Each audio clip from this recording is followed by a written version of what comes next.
Ask the Light of the Mashup Media Galaxy channel here once again. Now, before we get into the topic of today's video, I would like to thank you all for 9,000 subscribers. It's over 9,000! What, 9,000? That's right, just 1,000 more till we hit 10,000 subs, and remember, once we hit that milestone, we will make version 6 of In the Final.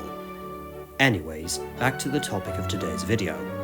If you guys remember, back in 2022, I created the King Ollie Show with its first episode being the top 10 worst villains. That list quickly became outdated, and I even decided to make a remake of that list in order to show that my opinions changed. That being said, this is not the topic of today's video. Today, I'm going to be focusing on the opposite. Today I'm ranking my list for the top 10 best villains. Now, before we get into the list, we have a few rules so that we can include as many different villains from different franchises as possible. Rule number 1, one villain per franchise. This is to avoid being biased towards a certain franchise and to include as many different villains as possible. Rule number 2, villains from all different kinds of media are allowed, so movies, TV shows, games, and books are allowed. Rule number 3, in order to qualify for this list, while a villain can redeem themselves, they must have at least as much of a villainous reputation as a heroic one. So, if a villain does more good than bad, then they do not qualify. With that said, I am disqualifying Dr. Octopus from the Sam Raimi Spider-Man movies, King Dedede, Meta Knight, and Magolor from Kirby, as well as Loki from the Marvel Cinematic Universe. This rule doesn't apply to the Knuckles Approved series for the sake of quantity on the lists, but this rule does count here. And finally, rule number 4, we are not including anti-heroes or villain protagonists on the list. We are only focusing on characters who are actively seen as antagonists to the story. With that said, it is time to rank the top 10 best villains of all time.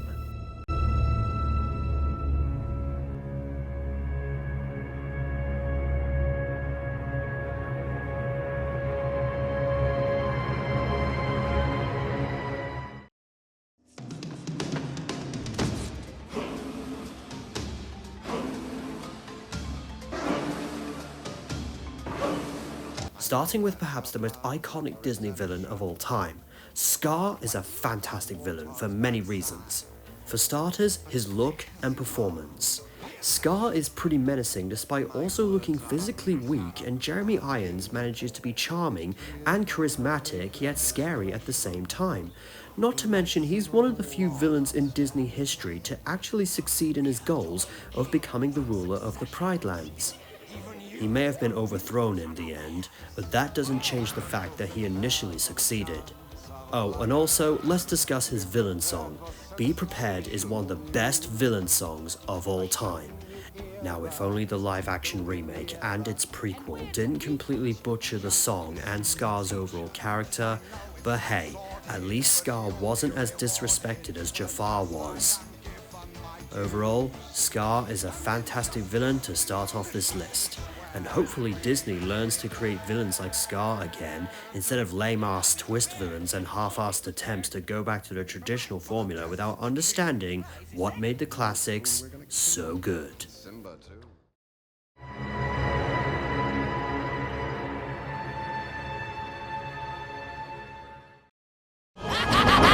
Well, now that is beautiful! See? Look, Dodoria Zarmon! Look at the fireworks! Aren't they splendid? This was a close call between Frieza and Dio Brando, but ultimately, Frieza won out in the end due to being more badass and being a tad more complex of a character than Dio. But if you really want the details with Frieza, I have a good friend to discuss this character. It is none other than Nathan the Casual Gamer.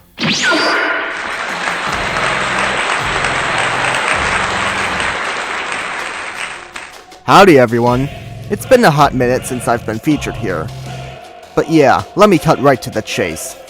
Frieza from Dragon Ball Z is by far the most iconic and memorable Dragon Ball villain. There may be other icons like Cell or Majin Buu, But to be honest, I feel Frieza has left the biggest impact on the franchise, as he's easily the most prominent.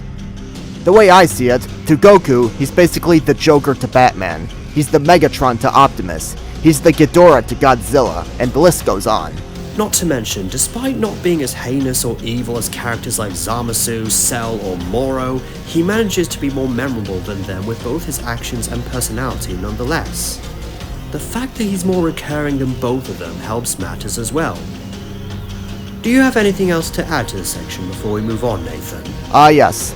Frieza goes around conquering and blowing up planets on a regular basis, and not to mention, he has these quirky attributes, like calling the Saiyans monkeys, as well as the fact he is a master manipulator. And who am I to forget that he is the prime reason why Goku was able to transform into the legendary Super Saiyan. But despite his iconic status, not much is really known about him lore-wise. I mean, he does have a brother named Cooler, but he ain't even canon. Yet. Hopefully he will be soon enough, but nothing is certain right now. But who is canon, however, is his father, King Cold, who was also a conqueror. Which is who Frieza inherited his army from. But that's pretty much all we know. We don't even know the name of his race, what planet he grew up on, why he is this evil asshole, etc. Oh well, hopefully we'll get some insight during the Black Frieza arc. And who are we to assume this will be his final form? This may not be the last we see of this freaky alien genotype. Alright, I'll leave the rest to you. See ya, chump! So yeah, as you can see from all the info shown in this section, Frieza is, in my opinion, the best villain to be featured in anime. And to think that he is only number 9 on this list.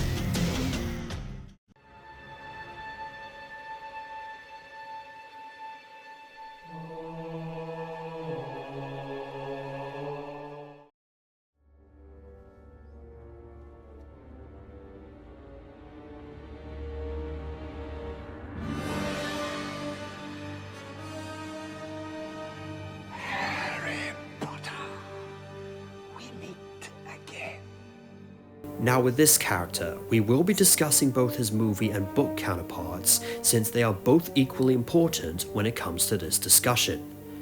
Let's start with the designs for both iterations. Both versions wear dark robes with pale white skin, have slits for nostrils, no hair whatsoever, and they are both skinny men with a skeletal appearance. Although in the books, Voldemort's robes are pure black, his eyes are red and snake-like, and he is even more skeletal in appearance, while in the movies his robes are a very dark green and his eyes are a pale blue and more humanoid. As for his personality, he is a perfect mirror to the titular protagonist, as they both had harsh childhoods. But unlike Harry, who still remained good all this time, Voldemort allowed the past to consume him and warp him into the monster he became. It's almost tragic. I say almost because Voldemort is still evil as all hell. In fact, his past tragedies don't really hold up because Harry went through much the same as Voldemort did, yet he didn't become evil.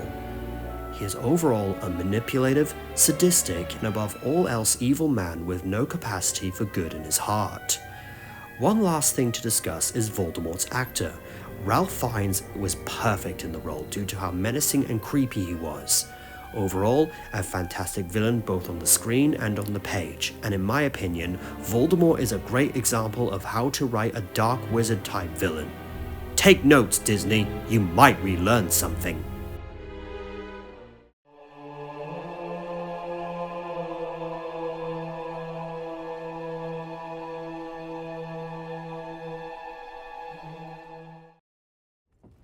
It's your parting gift, in that it will part you. Part of you here, part of you there, and part of you way over there, staining the wall. To be honest, DreamWorks has many fantastic villains that could have made the list. In fact, I will give a quick mention to them now. Death from Puss in Boots: The Last Wish is perhaps the scariest villain in all of DreamWorks due to his design, performance, personality, and the atmosphere surrounding him. Fairy Godmother from Shrek 2 is a charismatic villain with a fantastic cover of holding out for a hero. How to Train Your Dragon has several great villains in the movies and shows, but ultimately, this spot went to Lord Shen. Now, Kung Fu Panda has some other decent villains like Tai Lung and Kai, and while the chameleon has a bad reputation, really the only part about her that's truly bad is her backstory, due to said backstory being a last-minute addition rather than it being planned from the beginning. However, Lord Shen stands above them all for several reasons. The first reason is the design. Not only is his design fairly intricate due to being a peacock, but they actually managed to make a peacock an intimidating villain, which is quite the achievement. Next, there's his personality. He's actually a well-rounded character due to being genuinely menacing and threatening, and despite that, he's also a three-dimensional character who has genuine insecurities due to believing that his parents hated him, which almost makes you pity him despite his actions being unforgivable at the end of the day. He even accepts his fate at the end of Kung Fu Panda 2 when the cannon falls on top of him. This is expanded on in Kung Fu Panda 4, where Shen goes back to the spirit world without a fight after Po defeats the chameleon. People also tend to give him the title of the most evil DreamWorks villain due to his attempted genocide on the pandas and attempted conquest of China. While this claim is untrue due to Shen's redeeming qualities, he does come close to it, and he's still a fantastic villain regardless of whether or not the claims about Shen's morality are actually correct. But as good as Shen is, there are 6 more villains that are superior.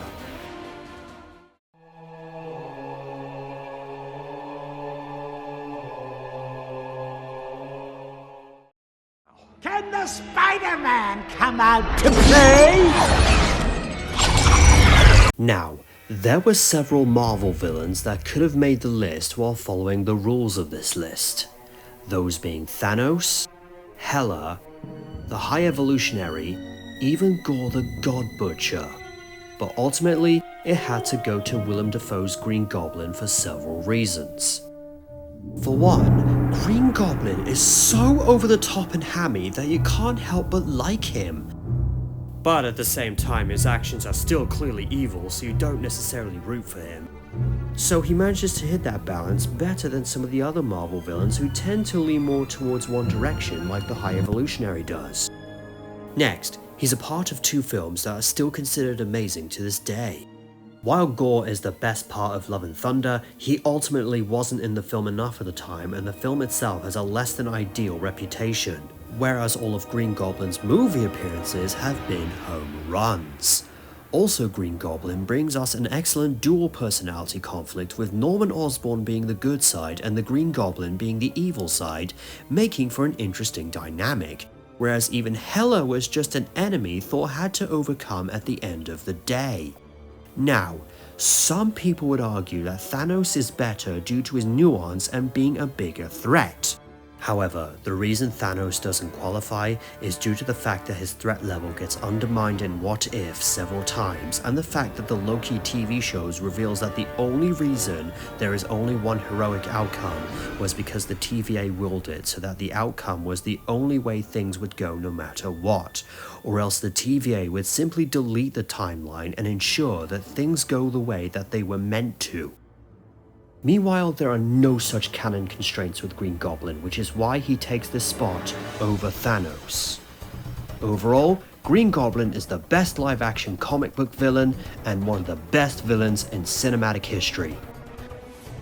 Now, before we get to number 5, I just need to say that these next villains are on another level of awesome, and they are also among some of my favorite characters ever. With that said, let's move on.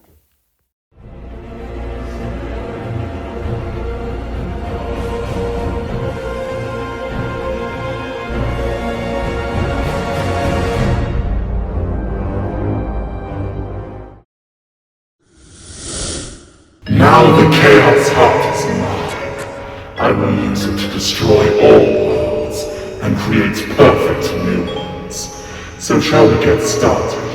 Now I have all I need to become the king of all worlds. Here he is, the master of dimensions, the pleaser of crowds, Dementio! Now, my only significant problem with Dementio is that his final boss fight is a total joke, and I'm simply not a fan of final boss fights that I can beat in less than a minute.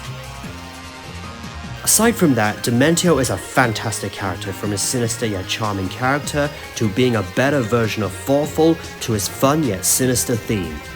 Demeno is also currently not only the most evil villain in Mario's lineup, although Reclusa and King Boo do come close, but possibly the most evil Nintendo villain, period.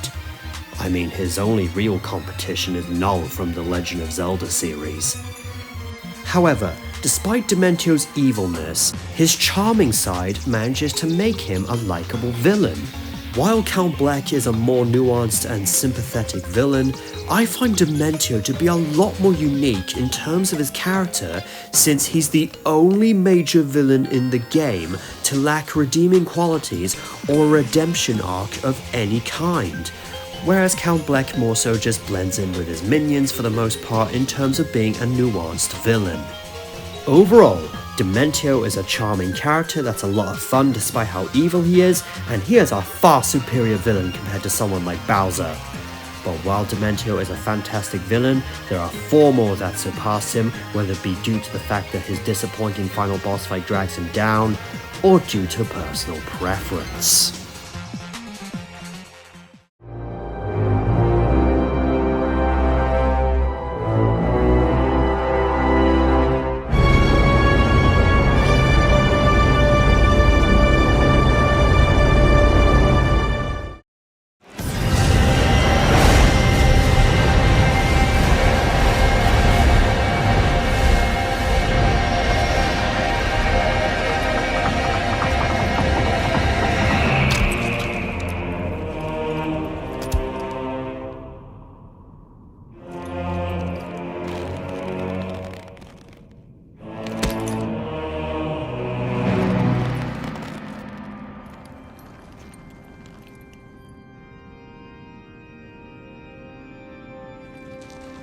Regardless, I will reshape this world as it was meant to be. I will crush any opposition. I will rule. That is what a king must do. I made an entire review based on Ganondorf in the past, so let me sum up my thoughts on him here for those who didn't see that review. Ganondorf is not only one of Nintendo's best villains, but my personal favorite villain in gaming history, from his various designs ranging from simple but effective to intricate and sophisticated, and also over the top and menacing in the best ways possible. There's also his various cutscenes and boss themes, most of which are absolutely incredible. Heck, they are so good that even the Mario and Luigi series recycled Ganondorf's theme in Bowser's Inside Story for the Outside Peach's Castle theme when Thoughtful takes over. He's got a fantastic voice performance from actor Matthew Mercer, as seen in the clip I used to start this section. His personality, while initially seeming like your typical evil warlord character, has some more nuanced and complex character traits if you really look at his character. However, said nuance doesn't make him blend in with other villains, but rather helps him stand out.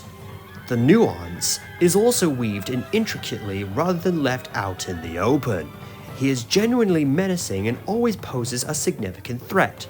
Most of his boss fights are fantastic regardless of the difficulty, and he almost always leaves an impression when he appears. The only exceptions being in the games where he gets the plot stolen from him.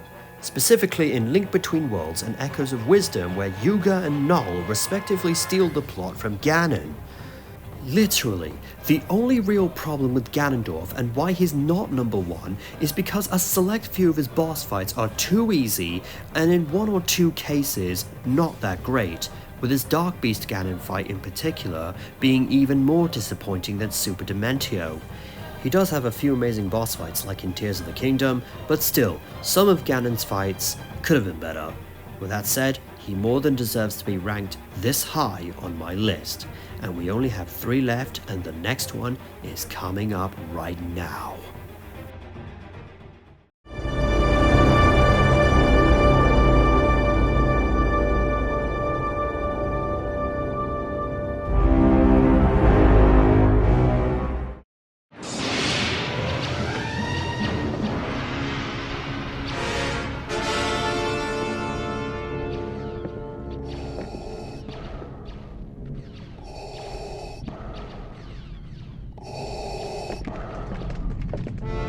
How can I not put Darth Vader on this list? He's one of the most iconic villains, not just in cinema, but one of the most recognizable characters in all of fiction. From his design to the iconic breathing, the late James Earl Jones's legendary performance, everything is great about this character. His story in particular is also quite compelling, from his time as Anakin Skywalker to his fall to the dark side. He's even one of the few Star Wars characters that wasn't completely butchered by the corrupt company known as modern Disney. That's another reason why Vader takes this spot over other iconic villains like Maul and Palpatine. Maul is cool, but he suffers a bit from overexposure, and Palpatine's return in Rise of Skywalker was a cheap fan service attempt to revive interest in the sequel trilogy after a lack of planning and constant director shifts lead to The Last Jedi being a total failure. Vader's only real problem is that Disney might try to butcher Vader next with overexposure, or further ruining his legacy after his redemption. Oh, and speaking of his redemption, I may have said that I'm not including villains who did more good than bad, but Vader does equal amounts of evil and good. Overall, Darth Vader is a legendary villain, and the only reason he's not number one comes down to personal preference.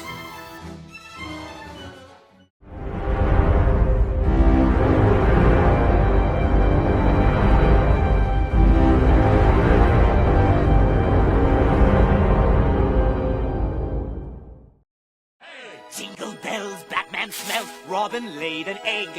The Batmobile lost the wheel, and the Joker got away.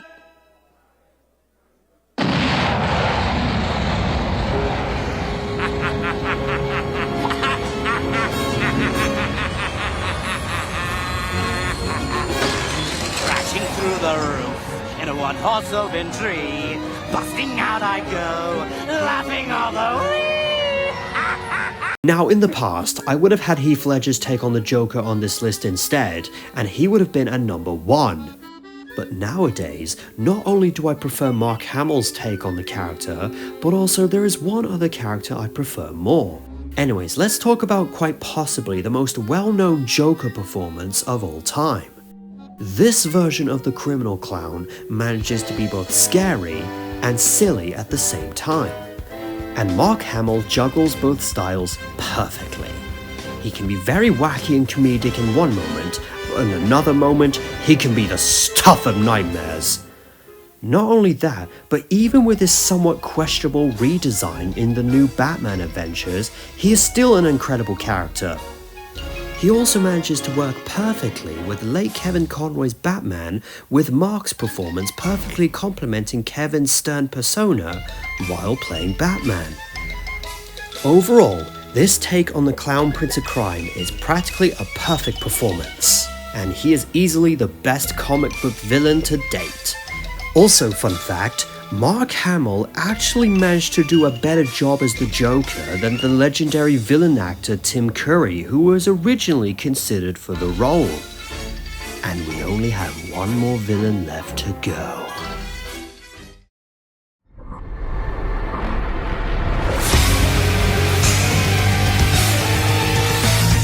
Now, before we get to number 1, here are some honorable mentions and then a quick recap.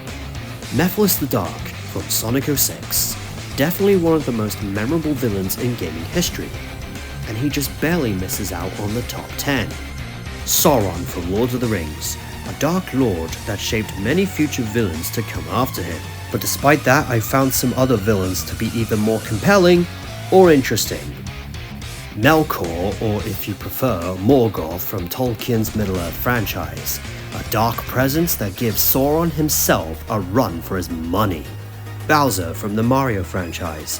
He may be the most iconic villain in Nintendo's lineup, but that doesn't mean he's the best. He's still a good villain, but there are many who are way better. Emperor Palpatine from Star Wars. He might have made the list if it wasn't for Rise of Skywalker bringing him back out of desperation to save the reputation of the sequel trilogy.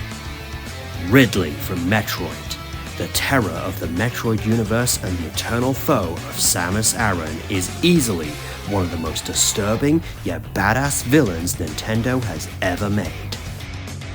Girahim from the Legend of Zelda franchise. He may be a fantastic villain, but I find Ganondorf to be a more complex and endearing character. Dr. Eggman from the Sonic franchise. He may be an iconic video game villain who is debatably even better than Bowser, but I prefer the other villains on the list. It's that simple. Thanos from the Marvel Cinematic Universe. A great villain with good motives, and he is quite intimidating. But ultimately he doesn't count due to the reasons I listed earlier when I discussed Green Goblin. Dio Brando from JoJo's Bizarre Adventure. He's a great villain, but ultimately when it comes to anime villains, I prefer Frieza. And Syndrome from The Incredibles, Pixar's greatest villain from his performance to just how iconic he is. He just didn't make the cut due to personal preference. Honestly, I could list even more villains in this section, but I prefer not to drag things out. Now it's time for a quick recap. Number 10, the manipulative usurper of the Pride Lands. Number 9, Dragon Ball's sadistic alien warlord. Number 8, the immortality-seeking sorcerer who nearly tore the wizarding world asunder. Number 7, the genocidal prince of Gongmen City. Number 6, the sadomasochistic archenemy of Spider-Man. Number 5, the cataclysmic magician who serves as Mario's worst enemy. Number 4, the demonic tyrant that opposed the forces of good throughout Hyrule's history. Number 3, the most iconic fallen Jedi Knight to ever exist. And number 2, the psychotic mastermind who serves as Batman's greatest villain.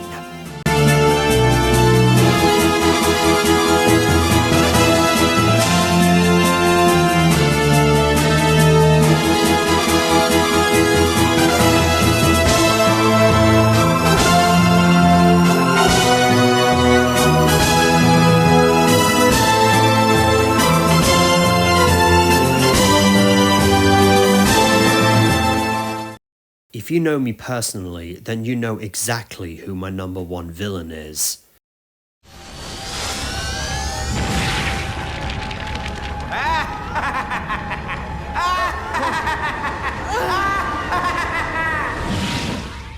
Oh, Gravity Falls, it is good to be back! Name's Bill Cipher, and I take it you're some kind of living ventriloquist dummy? I'm just kidding, I know who you are, Gideon. What are you? How do you know my name? Oh, I know lots of things. Lots of things. You knew it. You knew that this character would be number 1 on this list. Bill Cipher, or William Lou Cipher if you want to go by his real name, is my personal favorite villain of all time. From his design to his performance, his personality, the impact he left on the story, and how threatening he can be at times. Alex Hirsch is incredible in the role. Similar to Mark Hamill's take on the Joker, he can be funny in one moment and threatening in the next. Next, Bill's personality is pretty much what you'd expect from a character like Bill. He's funny and charismatic, yet cruel and completely irredeemable under the surface. And to think that some people think that villains who are pure evil have no place in fiction nowadays. Here's a newsflash to those people. Not all villains need to be deep, sympathetic, and redeemable to be great characters, and Bill is a prime example. Next, Bill's impact on the story is undeniable, as he is responsible for several other villains in the franchise.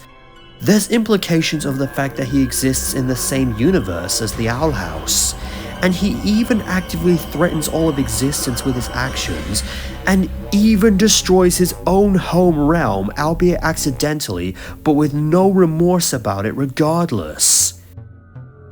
Oh, and also, there was recently a book made surrounding Bill's character, and thankfully, Bill's purely evil side remained intact, since Bill's character worked because he managed to walk the line between being funny and being completely irredeemable. If he had redeeming and/or sympathetic qualities, I probably wouldn't enjoy his character as much as I do right now. Overall, Bill Cipher is a combination of funny, entertaining, and evil to the core. And that combination is what makes Bill my favorite villain of all time. I hope you enjoyed this countdown, and also, if a villain you like didn't make the cut, please don't take it personally. There are many villains out there and a lot of them are amazing. I just cannot include them all because otherwise this video would be hours longer than necessary. Anyways, like I said at the beginning of the video, we are almost at 10,000 subscribers. Just 1,000 more, and then we'll do the last in the final mashup on this channel. Oh, and also we will not be including the extra characters like Bowser Jr., Wario, Waluigi, the Dark Clones, and other characters like that who are not in the fight against the Dark Star in the actual game. I know that some of you will be disappointed by this, but for all intents and purposes, they were filler and served no purpose for the mashup other than to make it longer. And on that bombshell, it's time to end the video. Thank you very much for watching, and may the stars shine down on you.